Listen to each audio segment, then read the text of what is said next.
We planned our first trip to Tokyo pretty last minute and only had 5 days to explore. While we saw a lot of the popular tourist sites like Asakusa, Shinjuku, Shibuya, and Mount Fuji, we missed a lot of things.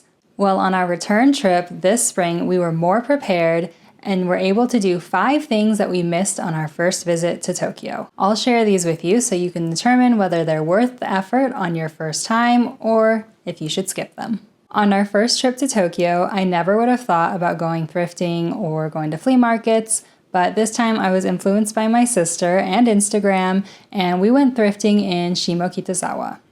Shimokitazawa is known for its thrift stores, and while it's not necessarily a hidden gem, it is more off the beaten path than a lot of the touristy areas of Tokyo. There are a wide variety of stores, from curated, pricier vintage shops to more affordable thrift stores like the chain Tenpopo House that we visited.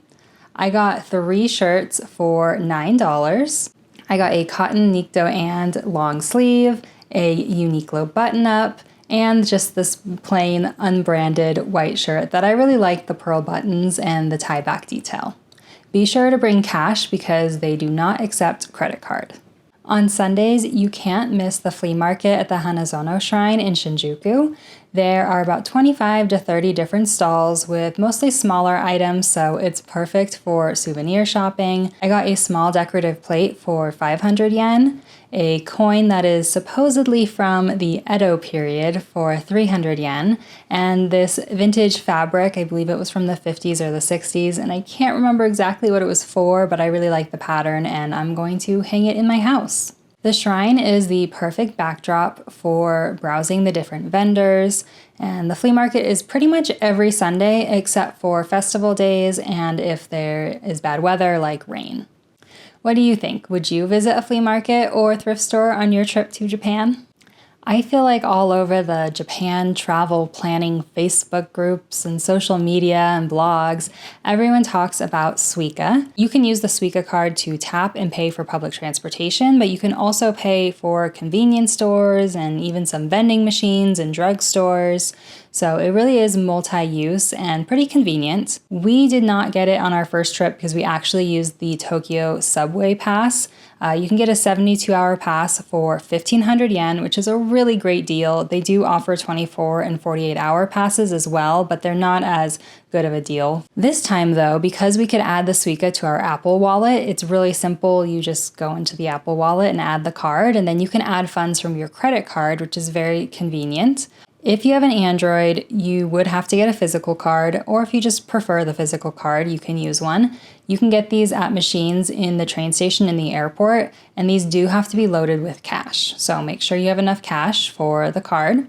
You can also buy individual tickets, but that is a little bit more time consuming, and it's really nice and easy to just tap the card and to pay when you get on and off at the subway. I am surprised more people don't talk more about the Tokyo subway metro ticket, and I do recommend that. Having the Suica on your phone is really easy for those trips you do have to take on the JR rail if there is not a Tokyo subway line that gets you where you need to go. So it is convenient to have, especially if it's just as easy as setting it up on your phone before you leave. So I would recommend using it on your first trip for sure. Since you're still here watching this video, don't forget to subscribe. A lot of popular spots like the Pokemon Cafe and the Studio Ghibli Museum require advance reservations, so we missed them on our first trip for 2 reasons. One, we planned pretty last minute, so we missed the reservation windows, and also we just weren't that interested in them. But on our second trip, my sister is a huge fan of both, so of course we had to get tickets. Getting tickets to the museum or reservations for the Pokemon Cafe is not easy, but we were able to get tickets to both. For the Studio Ghibli Museum, they open reservations on the 10th of the month before your trip, at 10 a.m. Japan time. While we got tickets for our preferred day, we did not get our preferred time slot. We ended up having to go in the afternoon at 2 p.m. when we wanted to go in the morning, but it did work out, especially because the museum was closed for every day of our trip except for one day. So we needed to be able to go that day. So very glad that that worked out for us.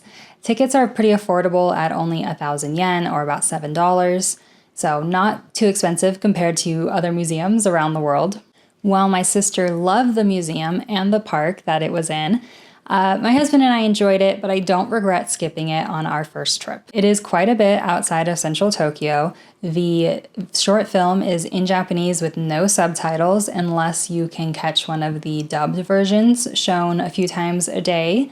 There's no photos or videos allowed inside the museum, and if you haven't seen a lot of Studio Ghibli films, then you might not understand the context for some of the exhibits.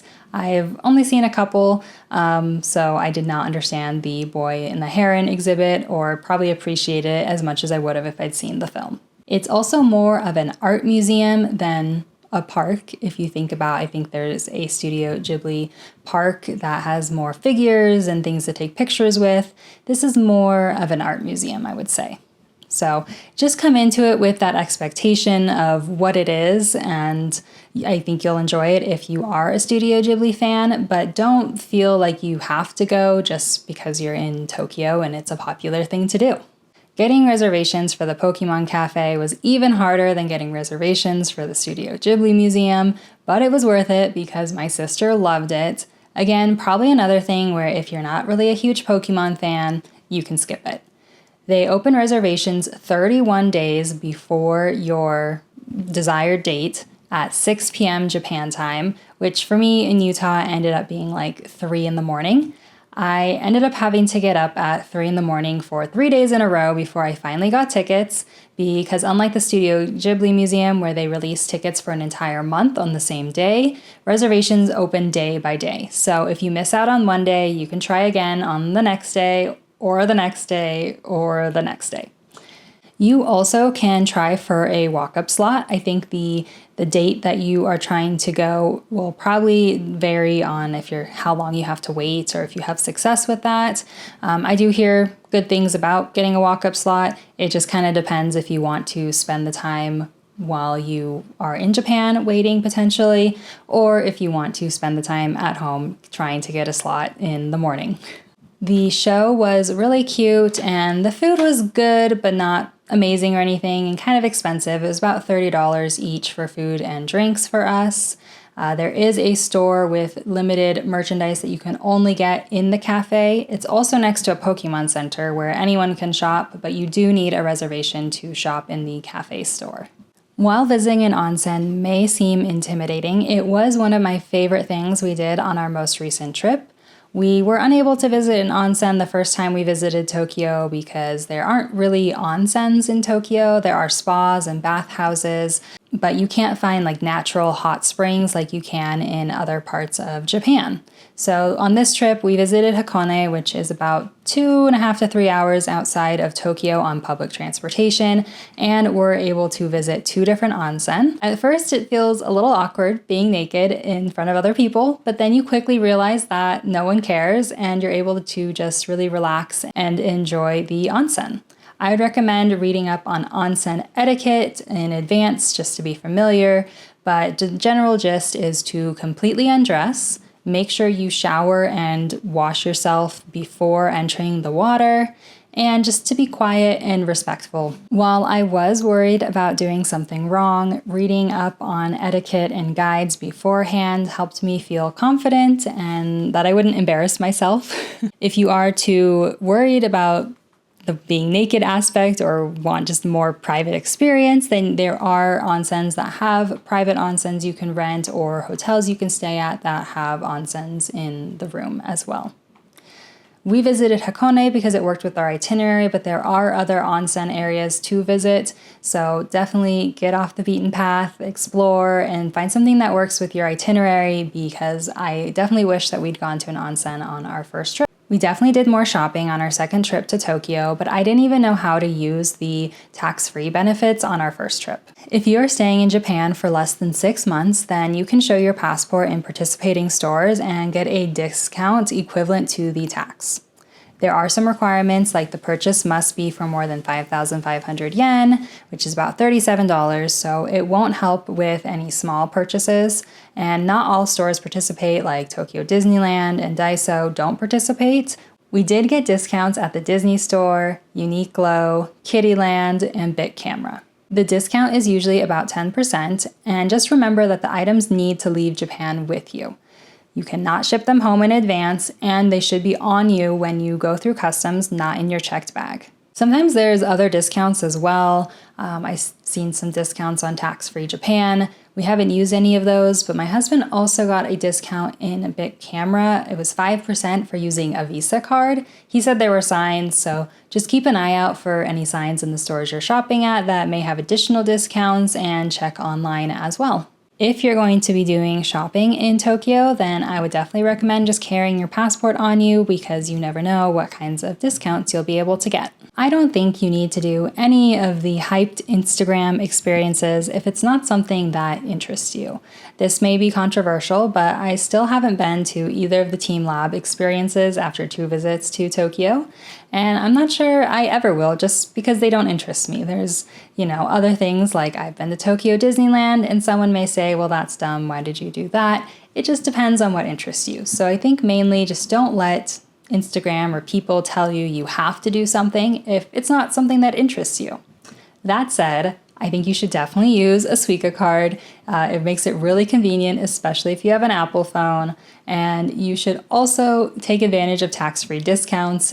Be silly not to if you are meeting all the requirements. I found visiting the flea market and thrift stores really fun. Of course, if that's not something that interests you, I don't think you need to do it, but I do think it would have been something fun on my first trip that I kind of wish we did. Also, highly recommend the onsen. I think everyone should experience it at least once. It's an important part of Japanese culture and just really fun to do, in my opinion. So what do you think? Will you be doing any of these on your first trip to Tokyo? Let me know in the comments. Thanks for watching, and we'll see you next time.